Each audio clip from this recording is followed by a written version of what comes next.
Hello students, कैसे हो आप सब? बढ़िया। आज हम चैप्टर शुरू कर रहे हैं पॉलिनोमियल्स। तो पॉलिनोमियल्स आप समझ लो क्या है कि एक रिलेशन होता है वेरिएबल्स और कांस्टेंट वैल्यू का with the help of the arithmetic operations, जैसे प्लस माइनस डिवाइड, इनके साथ एक रिलेशन बनता है, उसी को हम पॉलिनोमियल बोलते हैं। अब हम देखते हैं, जैसे मान लो मैंने ऐसे लिख लिया p x equal to x to power n plus x to power n minus one plus x to power n minus two, ऐसे ही चलता जाएगा। ठीक है, तो यहाँ पे जो n है, n हमेशा क्या होनी चाहिए? कोई होल नंबर होनी चाहिए। ठीक है, क्या होनी चाहिए? होल नंबर, तभी ये क्या बोला जाएगा? पॉलिनोमियल बोला जाएगा। ठीक है, ये आपको ध्यान रखना है। अब हमने जैसे कोई एक पॉलिनोमियल ले ली, अब जैसे x to power 5 plus 3x। अब देखो यहाँ पे x टू पावर कितना है? 5। यहाँ पे x टू पावर 1 है, तो दोनों में ज़्यादा कौन सा है? 5 ज़्यादा है। तो इस पॉलिनोमियल की अगर आपसे डिग्री पूछी जाए तो डिग्री क्या हो जाएगी? 5 हो जाएगी। ठीक है ना, इतना समझ गए? अगर डिग्री कितनी हो? 1 हो, डिग्री हो 1, जैसे मान लो मैंने x प्लस बाई लिख दिया, तो इसकी पावर 1 है, इसकी भी पावर 1 है, तो ये इसकी डिग्री कितनी है? 1 है। अगर डिग्री 1 है तो हम उसको बोलते हैं लीनियर पॉलिनोमियल। क्या बोलेंगे? Linear polynomial. ठीक है, इसी तरह से अगर डिग्री 2 हो तो हम उसको बोलते हैं क्वाड्रेटिक पॉलिनोमियल। क्या बोलेंगे? Quadratic polynomial. अगर डिग्री 3 हो तो हम उसको बोलते हैं क्यूबिक पॉलिनोमियल। ठीक है, इतना समझ में आ गया होगा। अच्छा, जो क्वाड्रेटिक पॉलिनोमियल होता है उसका जो ऑर्डर, अगर हम वन वेरिएबल की बात करें तो ये होता है a x square plus b x plus c. ये हो जाएगी हमारी क्वाड्रेटिक पॉलिनोमियल, और इसको हम स्टैंडर्ड फॉर्म भी बोलते हैं। अगर आपसे बोला जाए स्टैंडर्ड फॉर्म लिखो तो ये आपकी स्टैंडर्ड फॉर्म हो जाएगी। इसी तरह से क्यूबिक की अगर हम बात करें तो ये हो जाएगा a x cube plus b x square plus c x plus d. ये किसकी स्टैंडर्ड फॉर्म होगी? क्यूबिक इक्वेशन की। ठीक है, इतना करने के बाद अब हम आगे से देखते हैं। देखो, जैसे कोई एक पॉलिनोमियल हमने ले लिया p x equal to x to power 5 plus 3x। ठीक है, अब मैंने क्या किया, x की जगह k रख लिया, और ये कितना आ गया? इक्वल टू, अगर 0 आ जाए तो क्या होगा कि k is a 0 of px। जो k होगा वो क्या हो जाएगा? इसका एक जीरोज हो जाएगा। ठीक है ना, इसको हम रूट्स भी बोलते हैं। क्या बोलते हैं? रूट। तो k क्या होगा? एक रूट होगा। तो कंडीशन ये है कि जैसे कोई भी वैल्यू है, अगर वो इक्वेशन को 0 बना दे, x की कोई भी ऐसी वैल्यू जो पूरी इक्वेशन को 0 बना दे, पूरे पॉलिनोमियल को 0 के इक्वल कर दे, तो वो क्या हो जाते हैं? जीरोज हो जाते हैं। ठीक है, इसी तरह से तो ये पॉलिनोमियल थे। अगर कोई इक्वेशन ऐसे लिख दी x to power 5 plus 3x, और ये इक्वल टू किसी के भी इक्वल टू के कर दें तो इसको हम इक्वेशन बोलेंगे। अगर इक्वल का साइन आ जाए तो वो क्या हो जाती है? इक्वेशन हो जाती है। ठीक है ना, तो जितनी उसकी जिसका ऑर्डर होगा उतने उसमें जीरोज निकलेंगे। ठीक है, जैसे क्वाड्रेटिक में क्या होता है? क्वाड्रेटिक में डिग्री कितनी होती है? तो डिग्री होती है 2, तो इसके नंबर ऑफ जीरोज कितने हो जाएंगे? नंबर ऑफ जीरोज इसके 2 हो जाएंगे। इसी तरह से क्यूबिक की अगर हम बात करेंगे सॉरी, तो उसमें 3 हो जाएंगे। मतलब जितनी उसकी डिग्री है, जितनी उसकी हाईएस्ट पावर है, वही उसके नंबर ऑफ रूट्स हो जाएंगे। ठीक है, देखते हैं। ये एक्सरसाइज है आपकी 2.1। इसमें कुछ ग्राफ दे रखे हैं, और जो ग्राफ हैं वो किसी px के हैं, मतलब जो फंक्शन है वो किसका है? x का फंक्शन है, और हमें बताने हैं नंबर ऑफ जीरोज। ठीक है, तो नंबर ऑफ जीरोज क्या है कि x एक्सिस को जो ग्राफ है वो कितनी जगह इंटरसेक्ट कर रहा है, वही उसके नंबर ऑफ जीरोज हो जाएंगे। जैसे इसमें देखो, ये जो ग्राफ है ये x एक्सिस को कितनी जगह पे इंटरसेक्ट कर रहा है? 0 जगह। तो इसमें नंबर ऑफ जीरोज कितने हो जाएंगे? इसमें नंबर ऑफ जीरोज कितने हो जाएंगे? 0 हो जाएंगे। इसमें देखो एक जगह इंटरसेक्ट कर रहा है तो इसमें नंबर ऑफ जीरोज 1 हो जाएगा। इसमें देखो 1 2 3, तो इसके नंबर ऑफ जीरोज कितने हो गए? 3। इसी तरह से यहाँ पे देखो 1 2 3 4, तो इसमें नंबर ऑफ जीरोज कितने हो गए 4। यहाँ पे देखो 1 2, तो इसके नंबर ऑफ जीरोज 2। इसमें देखो 1 2 3, तो इसमें नंबर ऑफ जीरोज कितने हो गए 3 हो गए। अब जैसे जो फंक्शन था वो किसका था, x का फंक्शन था। अगर ये y का फंक्शन होता, मतलब x की जगह अगर y दे रखा होता, तो हम y एक्सिस को चेक करते कि y एक्सिस को जो ग्राफ है वो कितनी जगह इंटरसेक्ट कर रहा है। आई होप आपको समझ में आ रहा होगा। अब हम अगली एक्सरसाइज करते हैं। देखो इसमें क्या बोल रहा है कि कुछ क्वाड्रेटिक इक्वेशन गिवन है, हमें क्या करना है, उसके जीरोज फाइंड करने हैं, और जीरोज फाइंड करने के बाद उन जीरोज का उनके कोफिशिएंट के साथ क्या रिलेशन है वो बताना है। जैसे ये पॉलिनोमियल दे रखा है और हमें इसके जीरोज फाइंड करने हैं, तो हम क्या करते हैं कि x² माइनस 2x माइनस 8 को इक्वल टू 0 कर लिया। अब देखो मैंने आपको एक इसकी स्टैंडर्ड फॉर्म बताई थी, वो क्या थी, ax² plus bx plus c equal to 0। तो a क्या है, x² का कोफिशिएंट, b क्या है, x का कोफिशिएंट, और c क्या हो जाएगा, कांस्टेंट वैल्यू। तो a की वैल्यू हो गई 1, b की वैल्यू -2 और c की वैल्यू कितनी हो जाएगी -8। इतना कर लिया। अब आप इसके फैक्टर कर लो, तो इसके फैक्टर करोगे x² माइनस, अब 8 के ऐसे फैक्टर करो जो 2 आ जाए प्लस माइनस करने से। तो हमने 8 के फैक्टर कर लिए, तो 2 मल्टीप्लाई 2, तो क्या आ जाएगा 4 - 2। यही वैल्यू हम यहाँ पे पुट कर देंगे, ठीक है। तो 4 - 2x - 8 इक्वल टू 0। तो यहाँ से देखो x² ऐसे लिख लिया, इसको मल्टीप्लाई कर दो माइनस से और x से भी, तो माइनस का 4x और ये minus minus plus 2x - 8 equal to 0 हो जाएगा।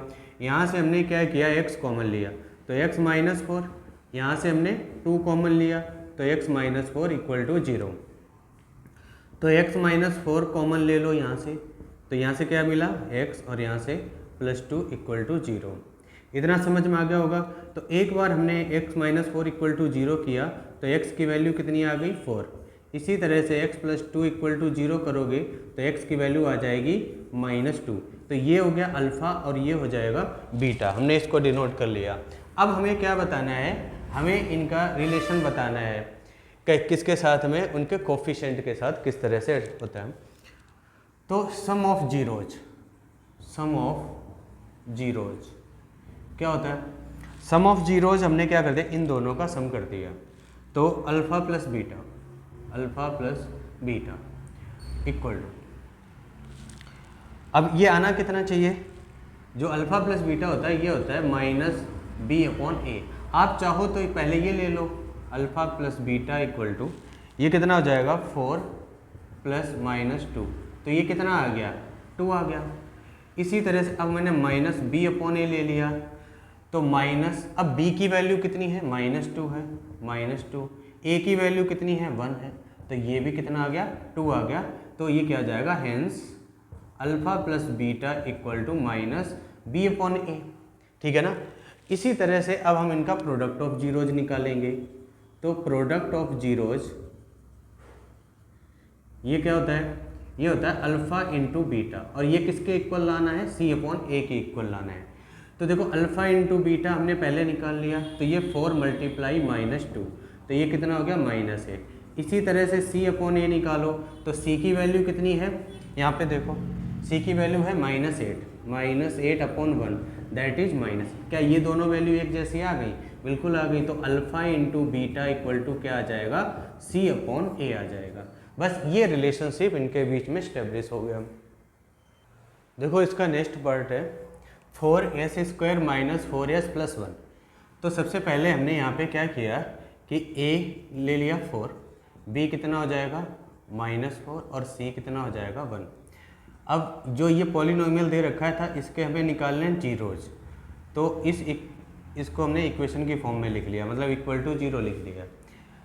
अब इसके फैक्टर कर लो, ये 1 है ये 4 है, 4 के ऐसे फैक्टर करो जो प्लस माइनस करके 4 आ जाए।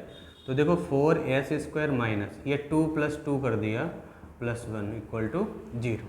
तो ये हो गया 4s² - 2s + 1 इक्वल टू 0। यहाँ से हमने 2s कॉमन लिया, तो ये क्या मिलेगा 2s - 1। यहाँ से हमने -1 कॉमन ले लिया, तो ये हो जाएगा 2s - 1 इक्वल टू 0। ये दोनों से हमने कॉमन ले लिया 2s - 1, तो यहाँ से मिलेगा 2s और ये -1 इक्वल टू 0। अब हमने क्या किया, पहले इसको इक्वल टू 0 कर लो, तो 2s - 1 इक्वल टू 0, तो 2s इक्वल टू कितना हो जाएगा 1, तो s की वैल्यू कितनी हो जाएगी 1/2। तो ये हमारा क्या हो गया अल्फ़ा। इसी तरह से ये भी सेम है ना, तो दूसरा रूट क्या हो जाएगा, वो भी 1/2 हो जाएगा, और ये किसके इक्वल कर दिया हमने, बीटा के इक्वल कर दिया, एक अल्फ़ा और एक बीटा दोनों सेम आ गए। अब हमें क्या बताना है, इनके बीच में रिलेशन बताना है। तो देखो आपको पता है कि alpha plus beta equal to हमें क्या लाना है, -b/a लाना है। क्या लाना है, -b/a। तो हमने पहले अल्फ़ा प्लस बीटा निकाल लिया, तो क्या हो जाएगा 1/2 प्लस 1/2, तो ये कितना हो जाएगा 2/2, दैट इज 1। अब देखो -b/a निकाल लो, माइनस b की वैल्यू कितनी है यहाँ पे देखो -4 है, -4, और a की वैल्यू कितनी है 4 है, ठीक है। तो ये क्या हो जाएगा 4/4 दैट इज 1। दोनों इक्वल हो गए कि नहीं हो गए, तो रिलेशन क्या हो जाएगा alpha plus beta equal to -b/a। इसी तरह से अब हम करेंगे प्रोडक्ट ऑफ जीरोज, तो alpha into beta equal to हमें लाना है c/a। तो पहले हमने अल्फ़ा इंटू बीटा निकाल लिया, तो अल्फ़ा इंटू बीटा क्या होगा 1/2 मल्टीप्लाई 1/2 दैट इज 1/4। इसी तरह से c/a अगर हमें निकालना हो, c की वैल्यू है 1 और a की वैल्यू है 4, दोनों इक्वल आ गए, तो ये क्या हो जाएगा alpha into beta equal to क्या हो जाएंगे c/a, ये भी इक्वल हो गए। तो बस यही रिलेशनशिप इनके बीच में इस्टेब्लिश हो गया। देखो अगर आपको हमारी वीडियो अच्छी लग रही हो तो वीडियो को लाइक ज़रूर करते हैं, और इसी तरह से सिलेबस पूरा पढ़ने के लिए हमारे चैनल को सब्सक्राइब जरूर कर लें। अच्छा, इन सिलेबस के साथ साथ अभी आपके कॉम्पिटिटिव एग्ज़ाम्स के लिए भी हम वीडियो बनाएंगे, तो उनके लिए भी आपके लिए अच्छा होगा कि आप चैनल को सब्सक्राइब कर लें। अब इसमें देखो, जैसे ये देखो इक्वेशन दे रखी है, क्या ये स्टैंडर्ड फॉर्म में है? बिल्कुल नहीं है, क्योंकि स्टैंडर्ड फॉर्म क्या होती है ax² plus bx plus c, मतलब x वाला पहले होना चाहिए, कांस्टेंट वैल्यू बाद में। इसको भी ऐसे अरेंज कर लो, तो 6x² माइनस 7x माइनस 3, अब हो गई है स्टैंडर्ड फॉर्म। तो यहाँ से देखो a की वैल्यू हो गई 6, b की वैल्यू -7 और c की वैल्यू हो गई -3। हमें जीरोज फाइंड करने हैं, तो 6x² माइनस 7x माइनस 3 इसके इक्वल टू हमने क्या कर लिया 0 कर लिया। अब हम क्या करेंगे 3 और 6 को ऐसे फैक्टर करो जो प्लस माइनस करने पे 7 आ जाए, तो 6 × 3 दैट इज 18। अब 18 के फैक्टर करो 2 × 3 × 3। अब यहाँ पे 7 कैसे आएगा, 3 3 जा 9 -2 कर दो आ जाएगा 7। तो यही काम हम यहाँ पे कर लेंगे, 6x² माइनस ये हो गया 9 - 2x और ये -3 हमने ऐसे लिख लिया। तो देखो 6x² माइनस का साइन है, अंदर के साइन चेंज हो जाएंगे, और मल्टीप्लाई x कर लो, तो माइनस का 9x हो जाएगा, क्योंकि यहाँ पे प्लस का था तो माइनस, ये माइनस का है तो प्लस 2x हो जाएगा, -3 इक्वल टू 0। अब यहाँ से समझो, देखो कॉमन ले लो, यहाँ से क्या मिलेगा 3x कॉमन मिलेगा, तो ये आ गया 2x माइनस 3। इन दोनों से कुछ कॉमन दिख रहा है, नहीं दिख रहा तो 1 तो कॉमन होएगा, तो 2x माइनस 3 इक्वल टू 0। अब देखो ये फैक्टर दोनों में कॉमन है, कॉमन ले लो, तो 2x माइनस 3 और ये हो जाएगा 3x प्लस 1 इक्वल टू 0। अब हमें जीरोज फाइंड करने हैं, तो एक बार ये इक्वल टू 0 कर दो, 2x प्लस 3 सॉरी माइनस 3, तो 2x इक्वल टू कितना हो जाएगा 3 हो जाएगा, तो x की वैल्यू कितनी आ गई 3/2। ये तो हो गया अल्फ़ा। दूसरा देखो 3x प्लस 1 इक्वल टू 0 लेंगे, तो 3x इक्वल टू -1, तो x इक्वल टू -1/3, और ये हमारा हो जाएगा बीटा। अब हमें बताना है रिलेशनशिप, तो देखो अल्फ़ा प्लस बीटा क्या करना है, वेरीफाई कराना है, ठीक है। Alpha plus beta equal to क्या है होना चाहिए -b/a, और अल्फ़ा इंटू बीटा कितना होना चाहिए c/a। तो पहले हमने अल्फ़ा प्लस बीटा ले लिया, तो अल्फ़ा प्लस बीटा लेंगे, ये क्या हो गया 3/2 प्लस और ये -1/3, तो 3/2 माइनस 1/3 एलसीएम लिया 6, तो 3 3 जा 9 और 2 1 जा 2, तो ये क्या 7/6 आ गया।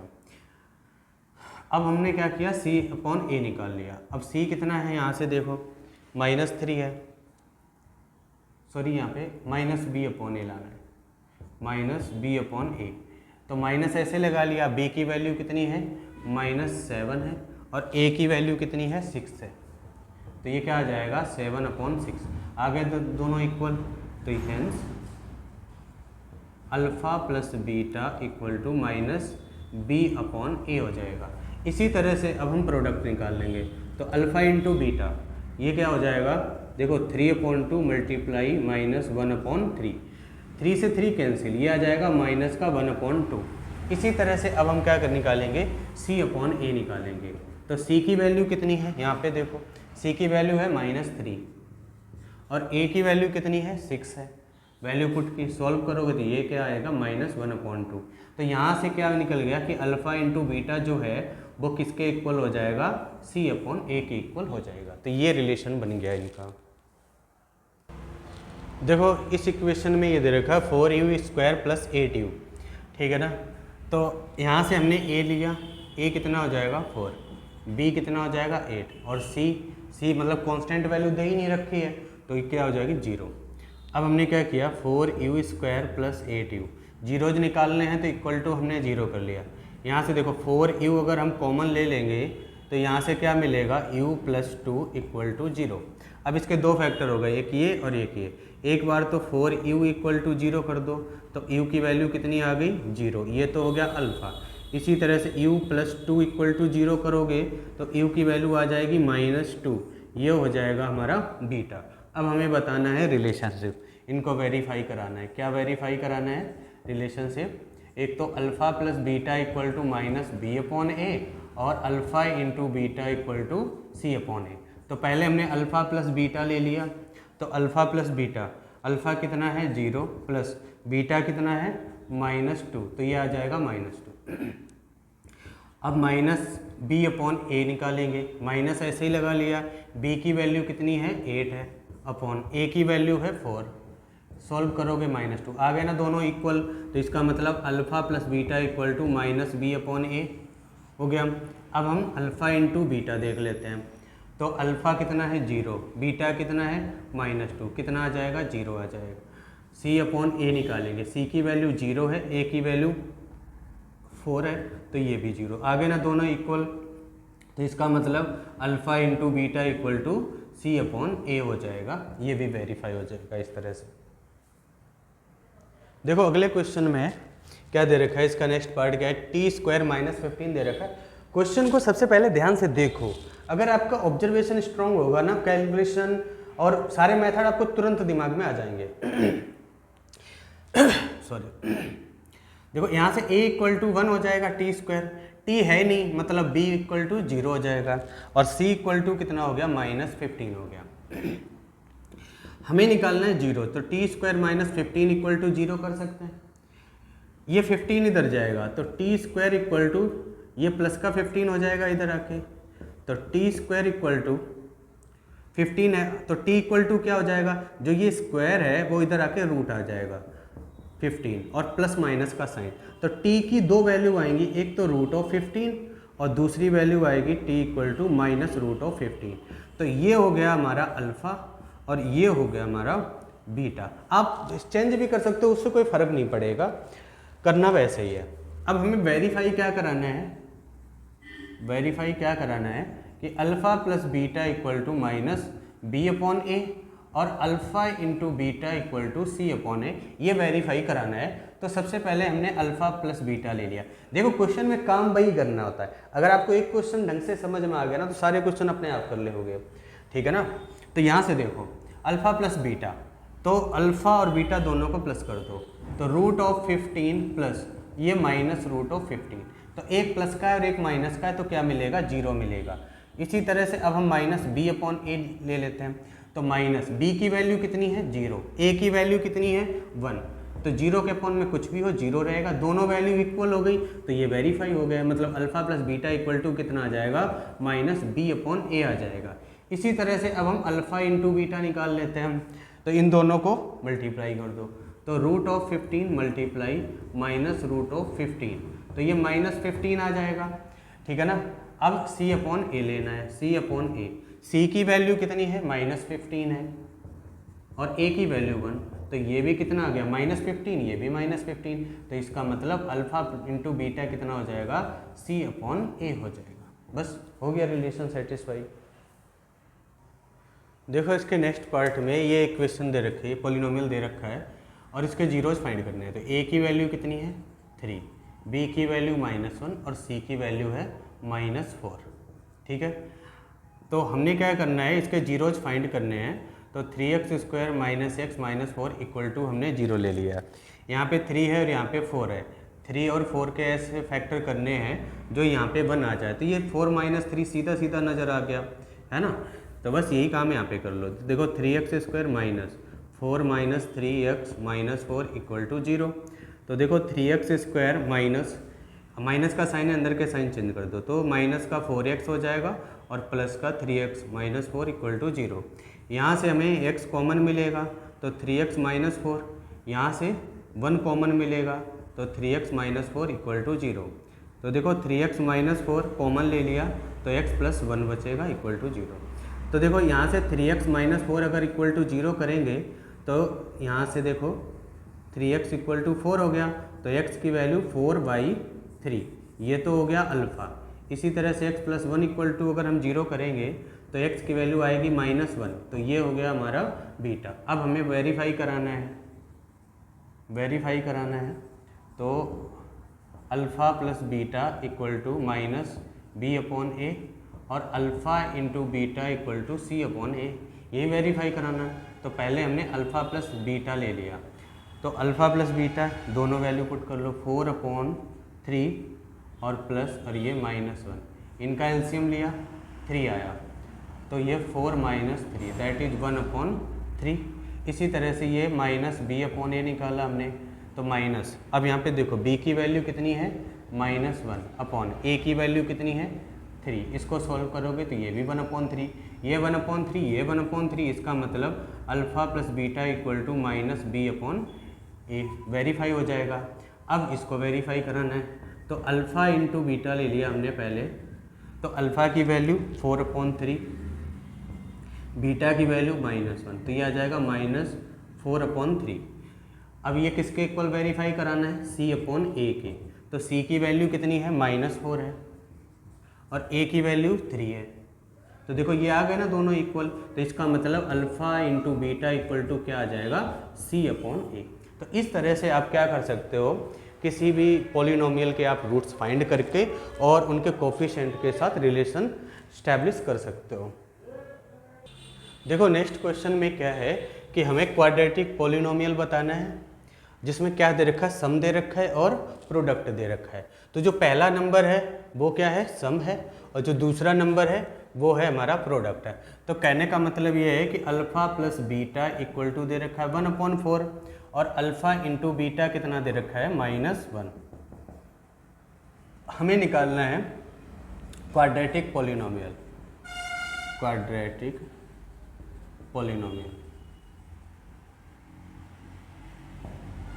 तो ये क्या हो जाएगा, x² - alpha + beta × x + alpha × beta. आप ये तरीका यूज करोगे ना तो डायरेक्ट आप इक्वेशन या पॉलिनोमियल जो भी फाइंड करना है कर सकते हो। ठीक है, वैसे तो आप यहाँ से कंपेयर करके भी कर सकते हो, तो हम इसी को अप्लाई करेंगे। देखो ये x² ऐसे लिख लिया, अब यहाँ पे देखो अल्फ़ा + बीटा कितना है 1/4x प्लस, अब अल्फ़ा × बीटा कितना है -1। तो यहाँ से देखो पहले तो हमने 4 ले लिया एलसीएम, तो ये हो जाएगा 4x², ये -1x और ये माइनस है माइनस, और 4 से इसको मल्टीप्लाई करेंगे तो -4 हो गया।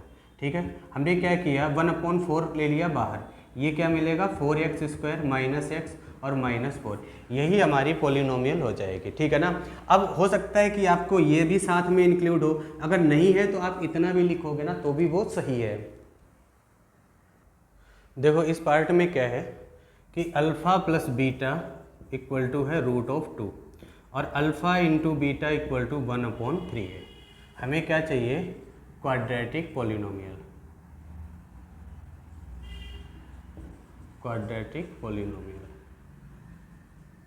तो तरीका वही है, x² - alpha + beta × x plus alpha × beta, तो x² इसकी जगह क्या रखेंगे √2, तो ये हो गया √2x प्लस इसकी जगह 1/3 रख लिया, इसके अपॉन 1 इसके अपॉन 1। आपने क्या किया, एलसीएम ले लिया। अगर आप इतना भी छोड़ दोगे तो भी सही है, ठीक है ना। आप चाहो तो एलसीएम ले लो, ये हो गया 3x² माइनस ये 3√2x और प्लस 1 हो जाएगा, ठीक है। आप चाहो तो ऐसे लिख लो, 1/3 बाहर कर लिया, ये हो गया 3x² माइनस 3√2x और प्लस 1। ये आपका करेक्ट आंसर हो जाएगा।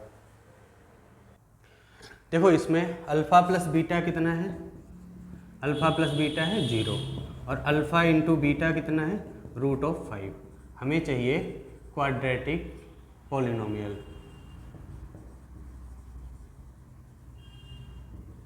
तो क्वाड्रेटिक पॉलिनोमियल के लिए मैंने क्या बताया, x² minus alpha plus beta into x plus alpha into beta.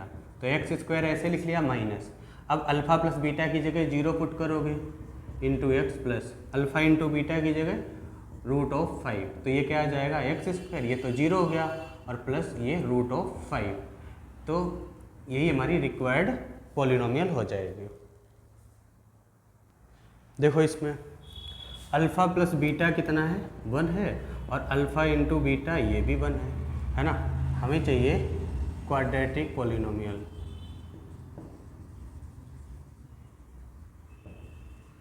क्या बताया मैंने, x² minus alpha plus beta x और प्लस अल्फ़ा इंटू बीटा।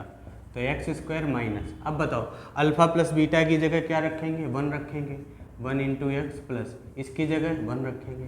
तो यही इक्वेशन हो गई, या पॉलिनोमियल बोलोगे तो यही पॉलिनोमियल होगा, x² माइनस एक्स प्लस 1, ठीक है। अच्छा पॉलिनोमियल और इक्वेशन में मैंने बताया था ना, अगर ये इक्वल टू कुछ कर दो, मतलब 0 कर दिया है कोई भी कॉन्स्टेंट वैल्यू, तो ये इक्वेशन बन जाएगी। अभी ये क्या है, अभी ये पॉलिनोमियल है।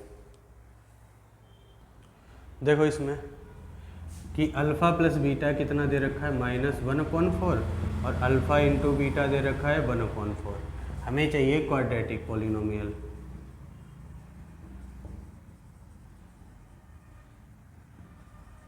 क्वाड्रेटिक पॉलिनोमियल क्या होती है, x² minus alpha plus beta into x plus alpha into beta.